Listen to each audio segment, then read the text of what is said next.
Dantian atas memang adalah kunci dari Magic Revolution. Magic yang melewati dantian tengah dan dilepaskan dari dantian atas, menunjukkan kekuatan ledak yang lebih besar dari sebelumnya, dan kecepatan pemrosesan magicnya menjadi sangat cepat seperti terasa ada tahap yang dilewati. Revolution ini menggunakan dantian atas membuat casting menjadi 2-3 kali lebih cepat, dan bahkan juga mantra pada circle yang sama. Itu adalah perbedaan yang cukup besar. Edwin Hector yang terkejut dengan kekuatan magic dari Nox yang sudah berhasil berevolusi dengan menggunakan dantian bagian atas. Dia pun terus membayangkan, jika rahasia dantian atas terungkap ke seluruh penjuru dunia, para mage pasti haus akan pengetahuan tersebut, atau mungkin semua Magic Tower di benua akan berkumpul di wilayah Dimitri.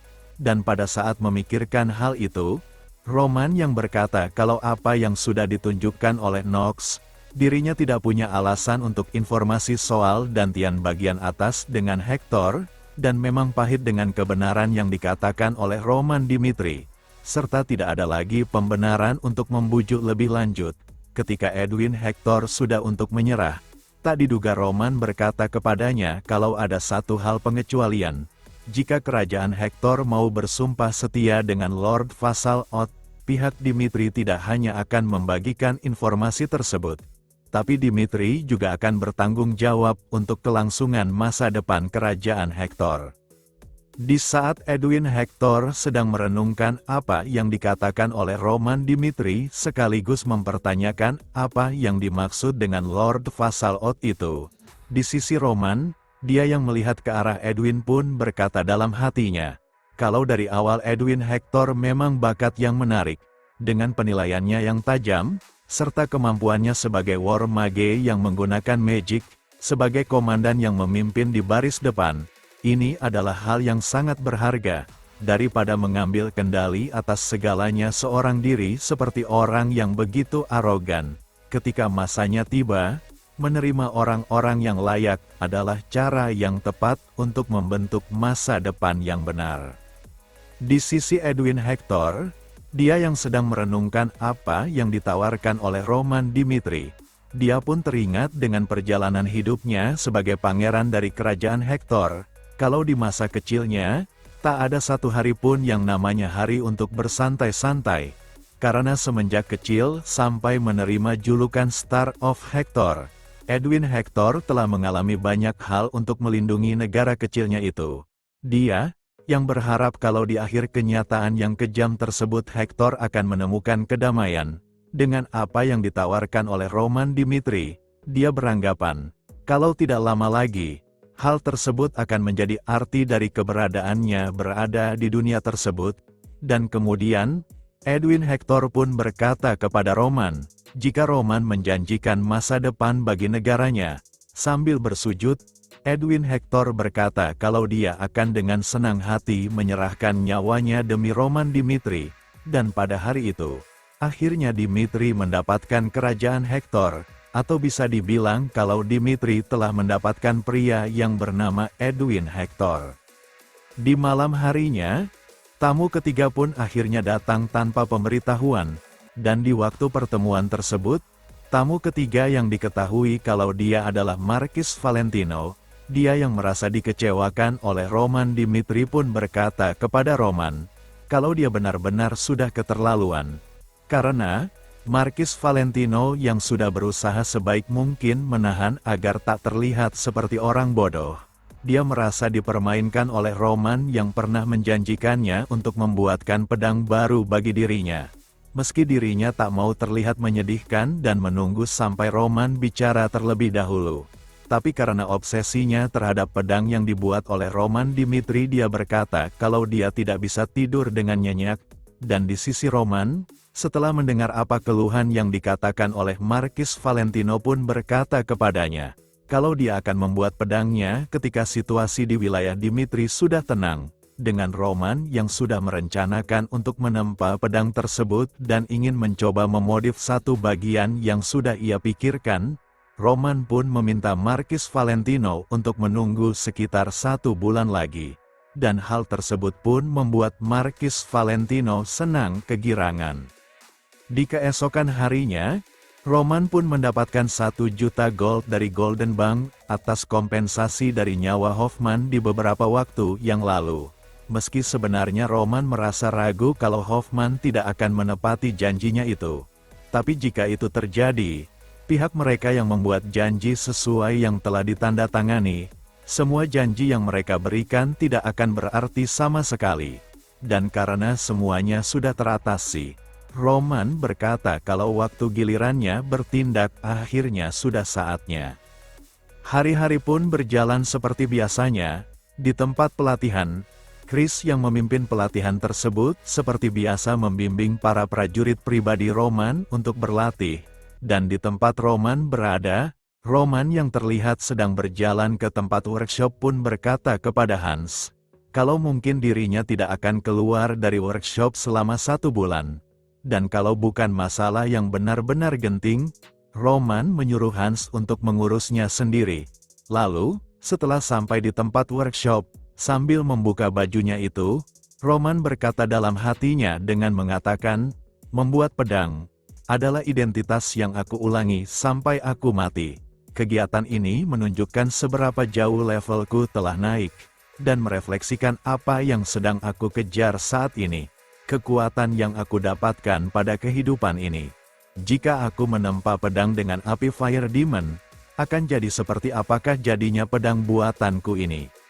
Sementara itu, di tempat Hoffman, dia yang mendobrak meja karena kesal terhadap Roman Dimitri, dia pun berkata, kalau Roman yang sudah berani lancang terhadapnya itu, Hoffman yang berkata kalau Roman telah salah mencari lawan. Mulai di detik itu, Hoffman berkata kalau dia akan menunjukkan apa arti dari melawan Demon of Gold. Kemudian, Hoffman pun berkata kepada salah satu bawahannya atas bagaimana dengan material yang ia minta sebelumnya.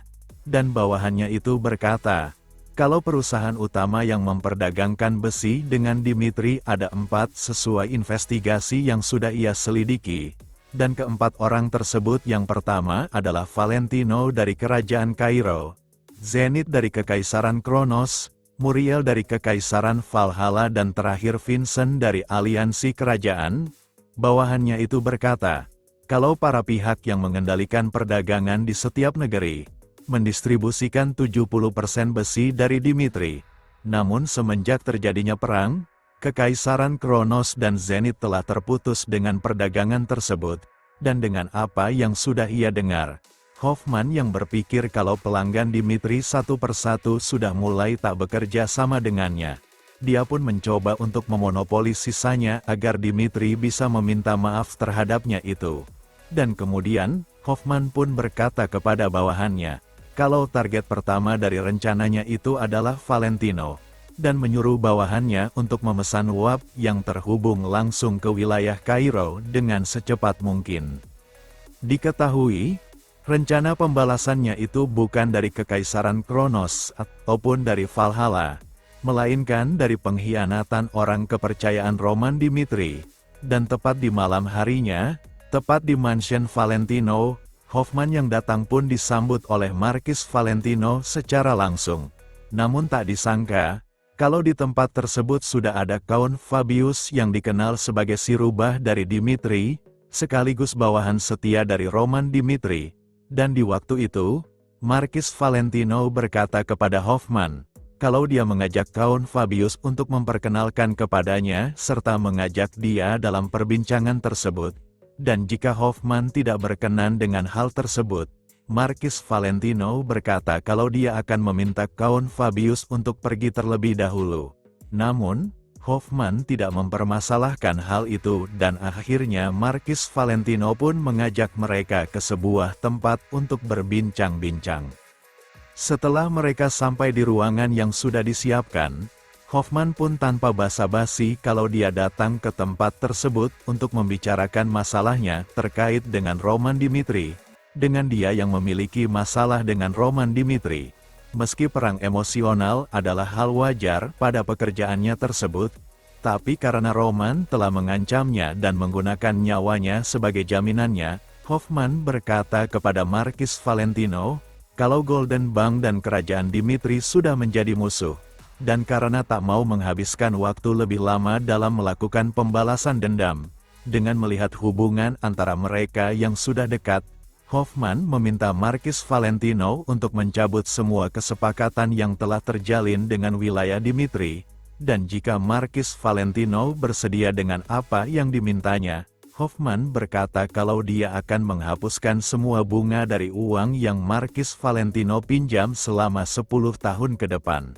Tapi jika Marquis Valentino menolaknya, Hoffman berkata kalau Marquis Valentino harus membayar hutangnya tersebut sekarang juga.